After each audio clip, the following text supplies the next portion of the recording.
सच है तो दिखेगा।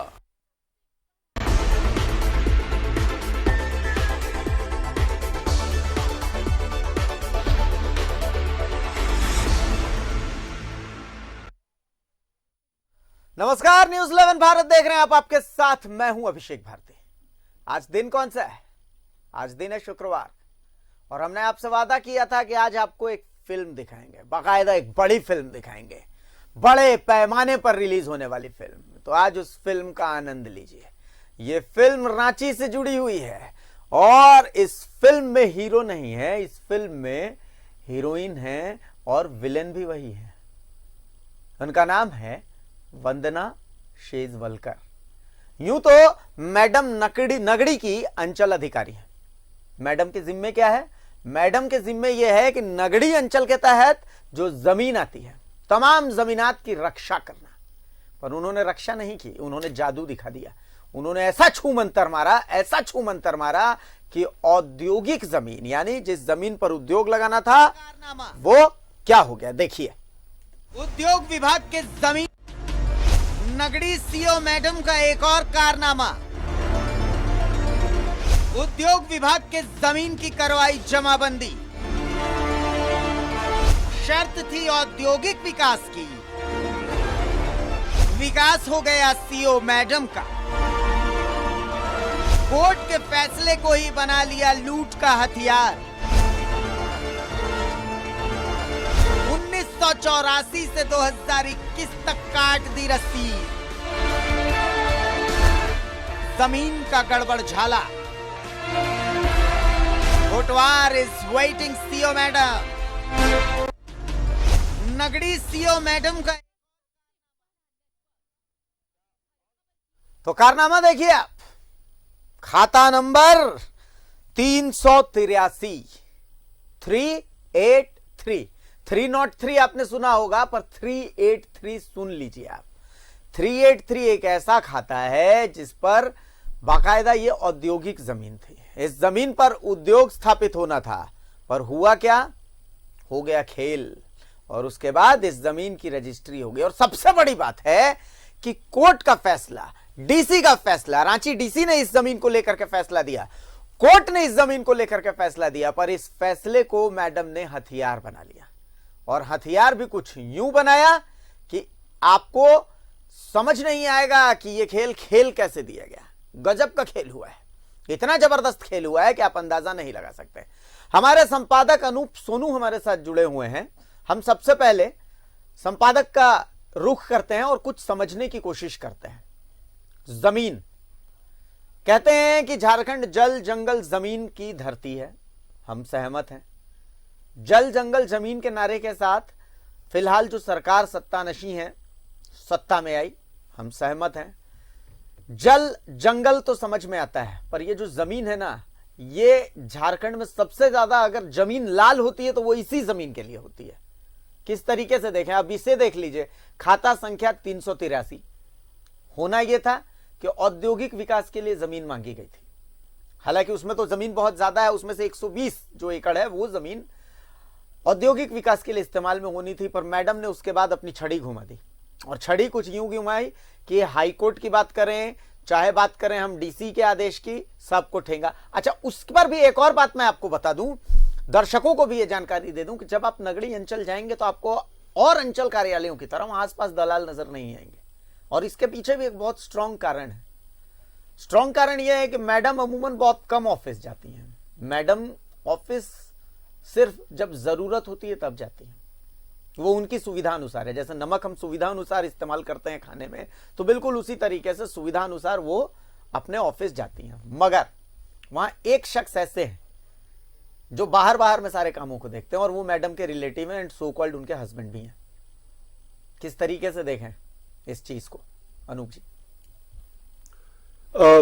अभिषेक जी, न्यूज 11 भारत आज बहुत सारे लोग देख रहे हैं, खास करके आपका जो ये स्लॉट है 8 से 9, इसे बहुत ज्यादा तरजीह दी जा रही है दर्शकों के द्वारा। तो इसके पीछे रीजन क्या है? अभिषेक भारती बहुत अच्छे एंकर है, ये सब जानते हैं। न्यूज 11 आज झारखंड का लीडिंग चैनल है, ये सब जानते हैं। 10 करोड़ हमारा रिच है, ये सब जानते हैं, विजिबिलिटी है। लेकिन एक वर्ग ऐसा है जो 8 बजे आपके चैनल से चिपकता है। वो वर्ग कौन सा है? वो शोषित वर्ग है। शोषित वर्ग, पीड़ित वर्ग, प्रताड़ित वर्ग। उसकी कोई जात नहीं है, उसका कोई धर्म, कोई मजहब नहीं है। वो सिर्फ और सिर्फ पीड़ित वर्ग से आता है, शोषित वर्ग से आता है। शोषण यही के रहनुमाओं द्वारा, सरकार के रहनुमाओं द्वारा प्रताड़ित किए जा रहे हैं वो लोग। एक छोटा सा उदाहरण है, हमारी जमीन, कागजात हमारे, खतियान हमारा, पुश्तैनी जमीन है, उस पर कोई आता है, दबंगई दिखाता है, घेर लेता है, या फिर जब उस जमीन पर हल चलाने या फिर कोई अपनी फैक्ट्री बिठाने या अपना झोपड़ा बसाने जाता है, तो उसे ये कहकर भगा दिया जाता है। देखिए सुनने में कितना अटपटा लगेगा, कह के भगा दिया जाता है कि ये जमीन हमारी है, तुम्हारी नहीं है। अब ये भारत देश है, यहां पर कहते हैं कि जमीन पर जिसका कब्जा, जमीन उसी की। अब एक गरीब इंसान 2, 4, 10 डिसमिल, मैं मामला यहाँ 1 एकड़, 100 एकड़ और 1000 एकड़ का है, लेकिन एक छोटे से उदाहरण से मैं अपनी बात की शुरुआत कर रहा हूँ। 4 डिसमिल, 5 डिसमिल जमीन है हमारी, और मैं उसको ये प्रूफ करने में अदालत की चौखट पर सर रगड़ता रह जाता हूं कि वो जमीन मेरी है, मेरे दादाजी की है, मेरे पुश्तों की है। चौखट पे नाक रगड़ते रह जाता हूं। लेकिन हमारी उसी जमीन की रक्षा करने के लिए जिस तंत्र का निर्माण हुआ है, जिस सरकारी तंत्र का निर्माण हुआ है, असल में चक्रव्यूह वही तंत्र रच रहा है, और उसी चक्रव्यूह में अभिमन्यु बनकर वो पीड़ित घुट घुट कर मरता है। अगर उसके पास कुछ है तो एक ऑप्शन है, वो ऑप्शन है मांडवाली का। वो मांडवाली कि अगर आपके पास 4 डिसमिल जमीन है तो आप 2 डिसमिल जमीन दे दो या 4 दे दो और कुछ ले लो औने पौने दामों में और चुप हो जाओ। अनूप जी, बिल्कुल ये जो आप बात बोल रहे हैं ना, इस बात की तस्दीक मैं आपको दिखाता हूं कि कैसे होती है। आकाश हमारे साथ जुड़े हुए हैं और आकाश बहुत करीब से इस पूरे मामले को देख भी रहे हैं। आकाश बाकायदा उस औद्योगिक जो उपयोग के लिए जो जिस जमीन का इस्तेमाल होना है, जिसकी हम बात कर रहे हैं, उस जमीन पर गए और उन्होंने वहां पर देखा कि बाकायदा वहां पर बोर्ड लगा हुआ है। वो दर्शकों को हम दिखा भी रहे हैं कि उस बोर्ड में लिखा हुआ है कि ये जमीन औद्योगिक इस्तेमाल के लिए। आकाश, इस जमीन से जुड़ी डिटेल सबसे बड़ी यही है कि इस जमीन का इस्तेमाल तो औद्योगिक विकास के लिए होना, बाकायदा बोर्ड लगा हुआ है। और सबसे गजब बात यह है, क्लासिक एग्जांपल है कि किस तरीके से हाईकोर्ट के फैसले को, किस तरीके से डीसी के फैसले को हथियार बना करके और उसके बाद भ्रष्टाचार किया गया है। जी हाँ, देखिए ये बिल्कुल आश्चर्यजनक है कि जिस तरीके से सारा खेल किया गया, उस पर उसे देखने के बाद लोग अपनी दांतों तले उंगलियां दबाना ही पड़ जाता है, क्योंकि जिस तरह से औद्योगिक विकास के लिए जियाडा ने राज्य सरकार से भूखंडों की मांग की थी, उसमें पुंदाग के खाता संख्या 83 में कुछ जमीन भी जियाडा की ओर से मांगी गई थी ताकि वहां औद्योगिक विकास किया जा सके। इसके लिए 19 मई 2017 को जियाडा ने राज्य सरकार को एक पत्र लिखा था जिसकी पत्रांक संख्या 56 है। इस पत्र के जरिए जियाडा ने राज्य सरकार से जमीन की मांग की थी। इसके बाद तत्कालीन मुख्य सचिव राजबाला वर्मा ने पहल करते हुए खाता संख्या 383 में, जैसा कि मैंने पहले ही बताया कि ये पुंदाग मौजा में स्थित है, यहाँ पर कुल 120 एकड़ जमीन, जिसका रकबा कुल 120 एकड़ है, 120 एकड़ जमीन का चिन्हितीकरण किया गया औद्योगिक विकास के लिए, और उक्त जमीन को भू अभिलेख हस्तांतरण संख्या 1 2017 के जरिए रियाडा को ट्रांसफर किया गया ताकि रियाडा वहां पर औद्योगिक विकास कर सके। हालांकि आप यहाँ दर्शक कंफ्यूज हो सकते हैं कि जमीन की मांग जियाडा ने की और जमीन रियाडा को ट्रांसफर की गई, तो यहाँ मैं स्पष्ट कर देना चाहता हूँ कि जियाडा ने रियाडा के लिए ही जमीन की मांग की थी ताकि यहाँ औद्योगिक गतिविधियों को बढ़ावा मिल सके। और ये 6ठे महीने की बात है, यानी कि 2017 के 6ठे महीने की बात है, और यह जमीन सशर्त ट्रांसफर की गई थी। इसके लिए बाकायदा राज्य सरकार को रियाडा की ओर से शुल्क का भुगतान भी किया गया था। शर्त यह थी कि 5 साल के अंदर जियाडा उक्त जमीन पर अपनी औद्योगिक गतिविधियों को आरंभ कर देगा। अभी 2.5 साल के करीब हुआ है और अभी भी रियाडा के पास 2.5 साल की अवधि शेष है औद्योगिक गतिविधियों को शुरू करने के लिए। लेकिन इससे पहले ही जमीन में से लगभग 48 एकड़ जमीन की लाल महेश्वरी नाथ शाहदेव के नाम से गलत तरीके से जमाबंदी खोल दी गई। सबसे बड़ी बात यह है कि इसमें हाई कोर्ट के आदेश और डीसी के आदेश की गलत व्याख्या की गई, क्योंकि उसी जिस खाता की मैं बात कर रहा हूं, मैं प्लॉट संख्या भी अपने दर्शकों को बता देना चाहता हूं कि प्लॉट संख्या 95, 96, 100, 483, 492, 496, 1615 और 2148 का किया गया था हस्तांतरण। प्लॉट संख्या आकाश, इसे हम फिर से दोहराना बहुत जरूरी है, इसे फिर से दोहराना बहुत जरूरी है। ईमानदार सचिव साहब, ईमानदार सचिव साहब, इस बात को आप ध्यान से सुन लीजिए। यह जानकारी आपके लिए, क्योंकि ईमानदार सचिव साहब, हम उम्मीद करते हैं कि अब तो कार्रवाई करेंगे आप। ईमानदार सचिव साहब, आपसे उम्मीद की जाती है कि आप कार्रवाई करेंगे। देखिए, कबूलनामे तो ऐसे हैं हमारे पास जिसमें यह भी पता चलता है कि बाकायदा अधिकारी कहते हैं कि हमारा जो हिस्सा है वो तो ऊपर तक जाता है। अब आप तो ईमानदार हैं, हम भी जानते हैं, दुनिया भी जानती है। आपकी ईमानदारी को बाकायदा दोनों हाथ जोड़ करके और न्यूज़ 11 भारत सलाम भी कर रहा है।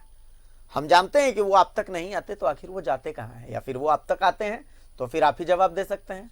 लेकिन आकाश जो है वो जो बता रहे हैं उसे आपको ध्यान से सुनना बहुत जरूरी है, और जनता तो सुन ही रही है। आकाश, उन प्लॉट्स नंबर, जिन प्लॉट्स की आप बात कर रहे हैं, प्लॉट संख्या, उन्हें फिर से रिपीट कीजिए और जोर जोर से रिपीट कीजिए, ताकि कम से कम ये आवाज जो ऊंचे पदों पर बैठे लोग हैं और जो ईमानदार लोग हैं उन तक तो पहुंचनी चाहिए। आकाश जी बिल्कुल, मैं फिर से रिपीट कर देता हूं कि पुंदाग मौजा के खाता संख्या, विश्व प्रसिद्ध खाता संख्या, वर्ल्ड फेमस खाता संख्या 383 की प्लॉट संख्या 95, 95, 96, 96, 100 यानी कि 100, 483 यानी कि 483, 492 यानी कि 492, 496 यानी कि 496, 1615 यानी कि 1615 और 2148 यानी कि 2148 का किया गया था हस्तांतरण, जिसमें से प्लॉट संख्या 492 यानी कि 492 के एक हिस्से पर हाई कोर्ट में मामला विचाराधीन था और इसी को लेकर के सुनवाई हुई थी। और सुनवाई के बाद हाई कोर्ट ने जिस व्यक्ति के साथ राज्य सरकार की मुकदमेबाजी चल रही थी, राज्य सरकार के विरोध में फैसला आया और उस व्यक्ति के पक्ष में फैसला आया कि 10 एकड़ जमीन पर इनका दावा जेन्युइन है, इसलिए इनकी उक्त जमीन को उन्हें ट्रांसफर कर दिया जाए। इस हाई कोर्ट के इस आदेश के बाद हाई कोर्ट का आदेश चूंकि अनुपालन डीसी को करना रहता है, डीसी ने अपने यहां से एक आदेश जारी किया कि 10 एकड़ जमीन को हस्तांतरित कर दिया जाए। आदेश यह था, लेकिन इसमें खेल यह किया गया कि खाता संख्या 492 और 496, जिनका रकबा भी मैं बता देना चाहता हूं कि खाता संख्या 492 में लगभग 60 एकड़ जमीन है, जिसमें से 10 एकड़ पर यह मामला चल रहा था, और खाता संख्या 496 में 10 एकड़ जमीन है जिस पर कोई मामला नहीं चल रहा था, प्लॉट संख्या माफ कीजिएगा। तो इसी में से 492 और 496 प्लॉट में जो शेष 48 एकड़ जमीन बचती है, यानी कि कुल जमीन 58 एकड़ होती है, यानी कि आपको बता दें कि 50 एकड़ जमीन प्लॉट संख्या 492 में और 8 एकड़ जमीन प्लॉट संख्या 496 में निहित है। तो युक्त दोनों प्लॉट्स में यदि 10 एकड़ उस व्यक्ति को दे दी गई तो शेष जो 48 एकड़ जमीन बचा, उस जमीन को नगड़ी सीओ ने लाल महेश्वरी नाथ शाहदेव के हाथों बेच दिया, यानी कि उनके नाम पर जमाबंदी खोल दी। और इतना ही नहीं, उन्होंने 1984 से लेकर 2021 तक की जमाबंदी रसीद भी जारी कर दी, लगान भी जारी कर दिया, और इस तरह से जिस जमीन पर औद्योगिक विकास किया जाना था वह जमीन एक व्यक्ति विशेष के हाथों में चली गई। और आज की तारीख में जैसे ही लोगों को पता चला, खास तौर से भूमाफियाओं को, कि इस जमीन पर बहुत जल्द औद्योगिक गतिविधियां शुरू हो जाएंगी, इनकी घेराबंदी शुरू कर दी गई है, वैसे ही भूमाफियाओं ने तुरंत में प्लॉटिंग किया और जमीन को बेचने का सिलसिला शुरू किया, जो आज भी बदस्तूर जारी है। और इसको लेकर के विभिन्न संगठनों के स्तर से कई बार आपत्तियां दर्ज कराई गई, लेकिन सीओ ने किसी की नहीं सुनी। जादू को बाकायदा अंचल अधिकारियों को आजकल इसकी ट्रेनिंग मिली हुई है। ये जादू है, ऐसे कई जादू दिखाएंगे। आज शुक्रवार है, हमने कहा था दर्शकों को कि आज हम एक बड़ी फिल्म लेके आएंगे। देखिए हम बड़ी फिल्म लेकर के आए, कैसे औद्योगिक जमीन को यूं करके और हाईकोर्ट को ऐसे ठेंगा दिखाया गया, डीसी के आदेश को ऐसे ठेंगा दिखाया गया और बाकायदा सबका हस्तांतरण हो गया। और ऐसी बात नहीं है कि ये कहानी सिर्फ नगड़ी की है, ये कहानी सिर्फ देवघर की है। हर जगह की कमोबेश स्थितियां ऐसी ही हैं। देखिए जमशेदपुर से अन्नी अमृता हमारे साथ जुड़ी हुई हैं। दानिश हत्याकांड हुआ और दानिश हत्याकांड के पीछे भी वजह यही जमीन बनी थी। अन्नी, थोड़ा प्रकाश डालिए इस दानिश हत्याकांड के इस माजरे पर। बिल्कुल अभिषेक, देखिए जब दानिश हत्याकांड हुआ तो ये बात सामने आई कि आजाद नगर में गोली चली, जमीन विवाद में गोली चली। हम लोगों ने भी खबर ब्रेक कर दिया और 17-18 सालों की पत्रकारिता में ऐसी कई खबरें हम ब्रेक करते हैं अभिषेक, फिर हम अपने काम में लग जाते हैं। पर क्या कभी सोचता है इसके पीछे क्या है वजह?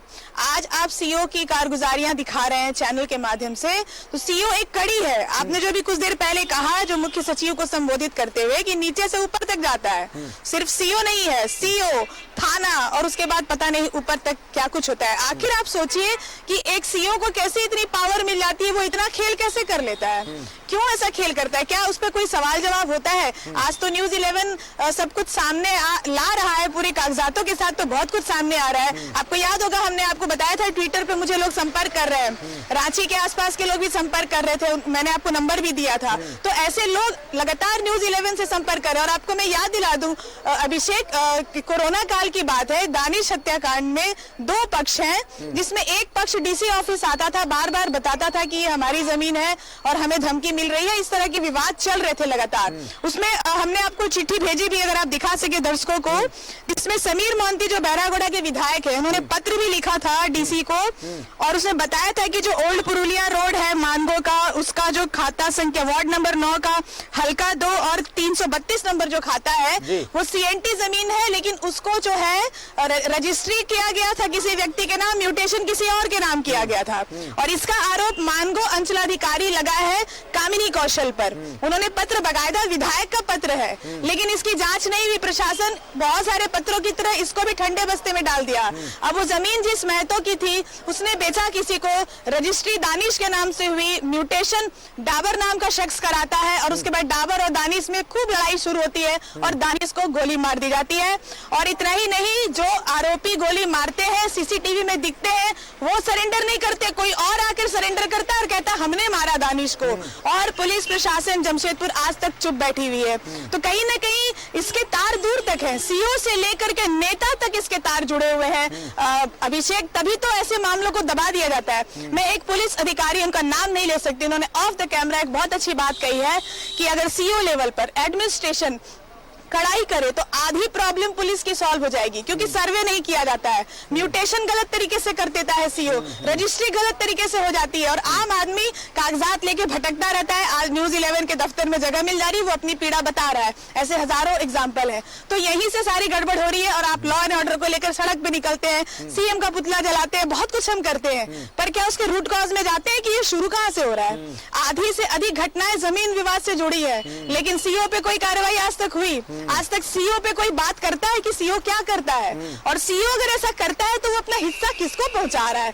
ये बहुत बड़ा सवाल है। ये तो उदाहरण हो गया जमशेदपुर का। मैं आपको आदित्यपुर का उदाहरण देती हूँ। गम्हरिया सीओ का ऑर्डर आया था कि सरकारी जमीन पे बोर्ड लगाना है। आप अभी कह रहे थे ना कि बोर्ड लगा हुआ है बकायदा कि यहाँ पर औद्योगिक जो है विकास के लिए जमीन है, ये बनेगा वो बनेगा, तो बोर्ड लगा है वहां पर। यहाँ तो कोल्हान में ये स्थिति है, सरायकेला में बोर्ड नहीं लगा पाते सीओ को बोर्ड लगवाना है। आप बताइए, ट्वीट कीजिए, पत्र लिखिए, बताइए कि देखिए पब्लिक बता रही है कि देखिए भाई सरकारी जमीन है, बोर्ड तो लगा लीजिए। वहाँ भूमाफिया कैप्चर कर रहे हैं, नहीं, अपनी जमीन सरकार नहीं बचा पाती है अभिषेक। ये व्यवस्था है थाने की, सीओ की और भूमाफिया की जो मिलीभगत है। अन्नी, आज आप बोल रही हैं और न्यूज़ 11 भारत आपको तो आश्वस्त कर ही रहा है, दर्शकों को भी आश्वस्त कर रहा है, गम्हरिया और मानगो के लोगों को आश्वस्त कर रहा है कि इन अंचलों में जो लोग हैं, अगर उन्हें लगता है कि उनके साथ भ्रष्टाचार हुआ है, कई कच्चे चिट्ठे हमने जुगाड़ लिए हैं इन दोनों जगहों के, कच्चे चिट्ठे बाकायदा हमारे पास मौजूद है। बहुत जल्दी आप देखेंगे कि इसी वक्त पर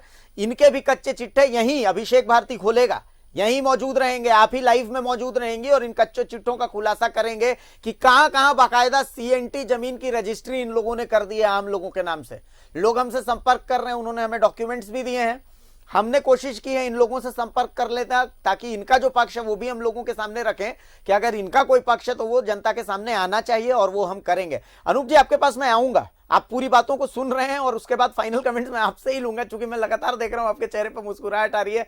अन्नी बोल रही है, मनीष, हमने युद्ध का आगाज देवघर से ही किया, हमने युद्ध का आगाज देवघर से किया और उस युद्ध के आगाज का असर क्या हुआ ये आप हमें बताएं, ताकि हमें लगे कि अगर हम बिगुल फूंक रहे हैं तो प्रशासन का भी सहयोग हमें मिल रहा है कि नहीं मिल रहा है। या फिर कुछ लोग हमें संबोधित करते हैं कि आप कांव कांव करते रहिए, हमारा कुछ नहीं होगा, तो क्या सही में हम सिर्फ कांव कांव कर रहे हैं? मनीष, चूंकि हम लोगों ने जो शुरुआत की थी, जो न्यूज़ 11 ने जो शुरुआत की थी, बिगुल जो फूका जैसे आपने कहा, उसके शुरुआत में 2-3 बातें जो स्पष्ट हो गई। एक तो सीओ के ऊपर जितने आरोप लगाए जब हम लोगों ने, तो लोग खुद ब खुद आगे आए डॉक्यूमेंट के साथ, सब लोगों ने कहा और अपनी बातें कही, चाहे वो दिल्ली से कहे हो या फिर गंद कमरे से कहे हो या हमारे साथ यहाँ खड़े होकर के कहे हो, सब लोगों ने सब कुछ कहा कि अंत अपनी सारी कथाएं वो बताई, सब कुछ लोग। उसके बाद शोकॉज भी अब हो चुका है उनके खिलाफ। लोगों को ऐसा लगता होगा कि शायद कुछ हो नहीं रहा है, लेकिन शोकॉज का समय अब कल या परसों तक वो खत्म होने जा रहा है।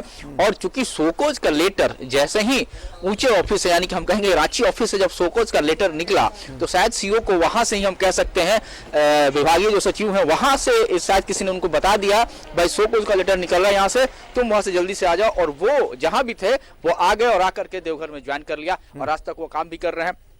सबसे बड़ी बात है कि अब वो जो इनको शोकॉज देना है वो सब कुछ अब देंगे। 2-3 दिन के अंदर सरकार क्या फैसला करती है वो सब कुछ सामने आ जाएगा। आपने पूछा क्या कुछ असर दिख रहा है, तो देखिए लोग बखुद अपने आकर के सारी बातें अपने कह रहे हैं। सब लोग, जो कल तक किसी ने हिम्मत नहीं जताई थी, लोग यही कहते हैं कि न्यूज़ 11 ने जो कुछ शुरुआत की ये बहुत बड़ी बात है अपने साथ में। लेकिन चूंकि बाबा नगरी के लिए सबसे बड़ा सवाल यह है कि जो एलपीसी के मुद्दे को हमने उठाया था, जो एलए पे जो बैठक की बात की थी, जो हाई कोर्ट से जिनको मिल गया है लेकिन अभी तक उनको एलपीसी नहीं मिल रहा है, उन पे क्या कुछ हुआ वो हम नहीं मिल पा रहा है। हमारे साथ एक फेडरेशन के उपाध्यक्ष, उनसे सीधे पूछेंगे, क्योंकि इन लोगों ने भी लेटर सरकार को लिखी थी। सर, न्यूज़ 11 ने जो शुरू किया वो तो शुरू कर दिया, आपको क्या लगता है क्या कुछ हो रहा है जो आप चाह रहे थे आप लोग शुरू में? हम लोग 2-3 महीने से एलपीसी के खिलाफ आंदोलन का रुख अपनाए थे और इसमें न्यूज़ 11 को हम धन्यवाद करेंगे कि हमारे आंदोलन को उन्होंने धार दिया। और जहाँ तक सवाल है एलपीसी का, जो हम लोगों की मांग थी और जो न्यूज़ 11 के इम्पैक्ट से कहें तो उपायुक्त ने कुछ निर्णय लिए, कुछ जांच किए, कुछ ये हुआ, लेकिन मूल मांग जो थी कि एलपीसी में जो समस्याएं आ रही है, जो पेंडिंग समस्याएं, लगभग 400 से ऊपर केस हैं, वो एलपीसी कमेटी की बैठक करके उपायुक्त महोदय से हम लोगों की मांग होगी कि वो बैठक करें और जल्दी जल्दी इसका क्लियरेंस करें।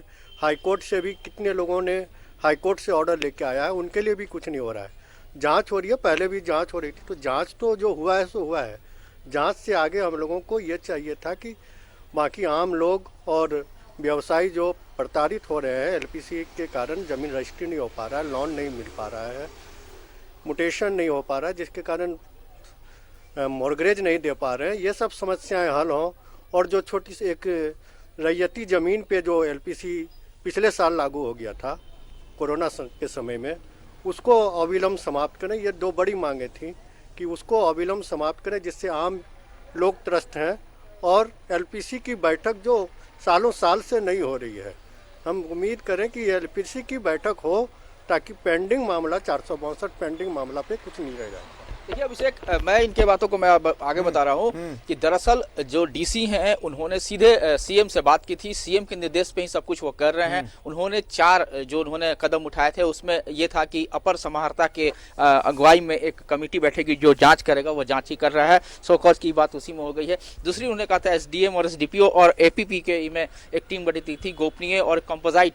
तो मुझे लगता है कि शायद मंजुनाथ भजंत्री जी जो अभी डीसी हैं यहाँ, हमारी उनसे बातचीत ऑफ द रिकॉर्ड भी होते रहते हैं टेलीफोनिक, वो हो सकता है कि ये एक स्ट्रेटजी उन्होंने अपनाई है कि जो अभी जो तत्कालीन जो सीईओ हैं अभी और जो रजिस्ट्रार है, इनके खिलाफ जितने आरोप लगे हैं इन दोनों कार्यालयों में, ज़्यादा से ज़्यादा लगा है आपको सीईओ ऑफिस में, तो इन लोगों के खिलाफ जो जांच है वो पूरी हो जाए। इनसे जो स्पष्टीकरण मांगा गया है, जिसकी कल तारीख खत्म हो रही है, हमको मुझे लगता है 16 या 19 यही बात है, तो वो आ जाए और शायद उसके बाद सरकार कुछ कड़ा निर्णय ले। ये हो सकता है कि इन दोनों का तबादला यहाँ से कर दिया जाए, उसके बाद फिर नए सिरे से।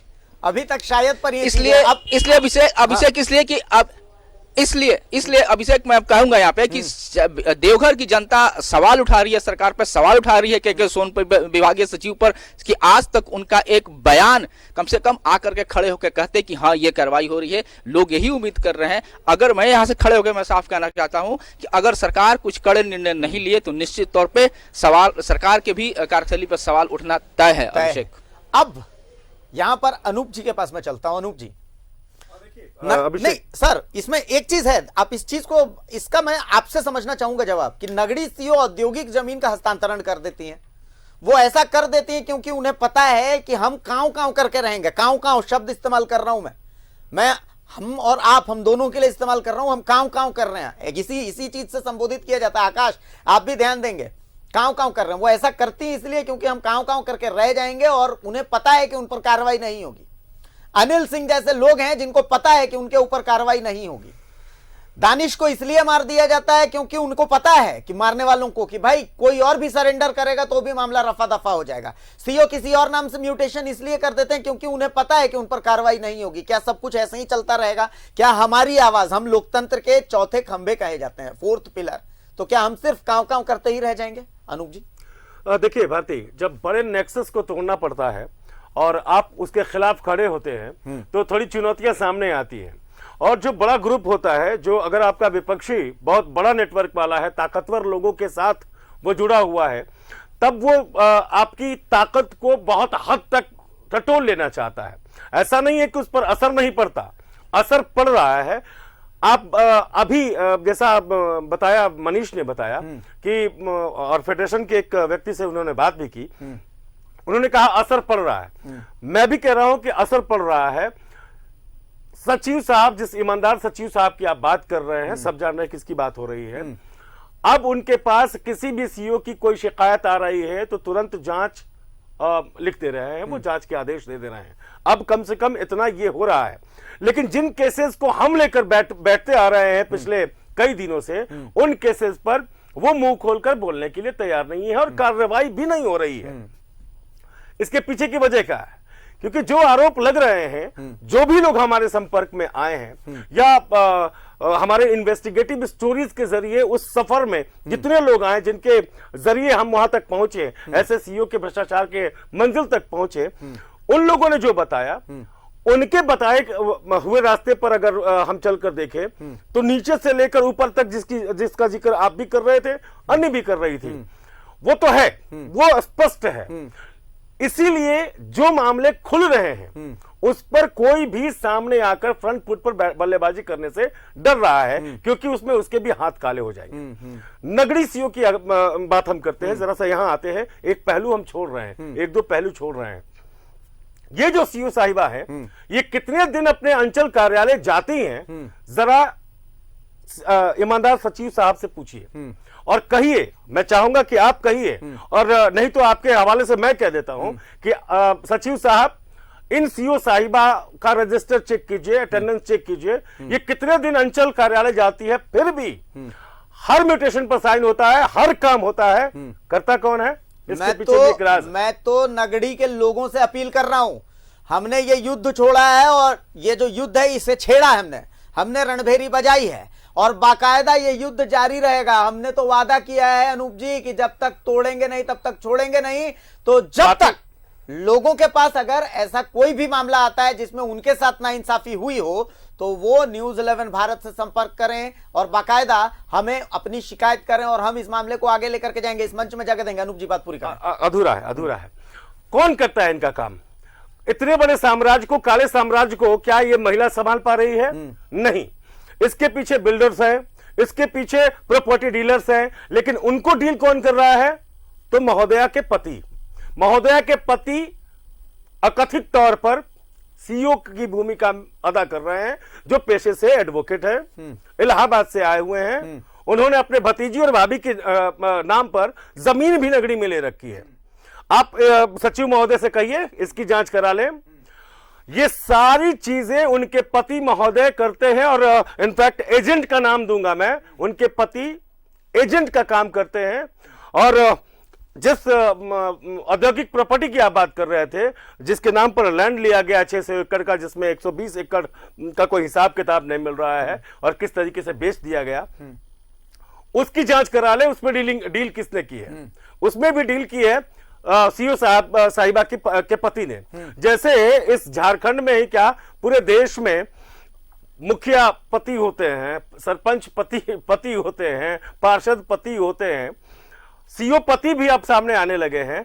सिर्फ ये एक सीईओ की घटना नहीं है, या एक सीईओ की बात नहीं है। कई महिला सीईओ हैं जिनका कारोबार उनके पति संभालते हैं और एजेंट का काम करते हैं। जमीन की कालाबाजारी कह सकते हैं इसको, जमीन के फर्जीवाड़े में उनका पूरा का पूरा हाथ होता है। आप इसके गड्ढे को खोदते चाहिए, बहुत सारी चीजें निकलने वाली हैं। हमारे पास जो एविडेंसेस हैं, हम अपने दर्शकों को वादा करते हैं कि दिखाएंगे, और जैसा आपने कहा, तोड़ेंगे नहीं, छोड़ेंगे नहीं, कांव कांव करते रहेंगे। आपको लगता है कि हम कांव कांव कर रहे हैं, लेकिन हम कांव कांव नहीं कर रहे हैं। एक संपादक होने के नाते मैं एश्योर करना चाहता हूं कि सचिव साहब और जितने भी तंत्र से जुड़े हुए पदाधिकारी हैं, आप लोगों को एश्योर कर रहा हूं कि हम कांव कांव नहीं कर रहे हैं। हमारे पास एविडेंसेस हैं, और हमने जो जनता से वादा किया है, दर्शकों से वादा किया इसका है, असर देखिए, जवाब देखिए लोग दे रहे हैं। बाकायदा फेसबुक पर हमारा प्रोग्राम लाइव है, और एक शख्स हैं जिन्होंने हमें मैसेज किया है कि चास सीईओ के रूप में वंदना सेजवलकर द्वारा भू अर्जन का गलत भुगतान किया गया है। उनका नाम मैं नहीं लूंगा, उन्होंने बाकायदा कमेंट किया है।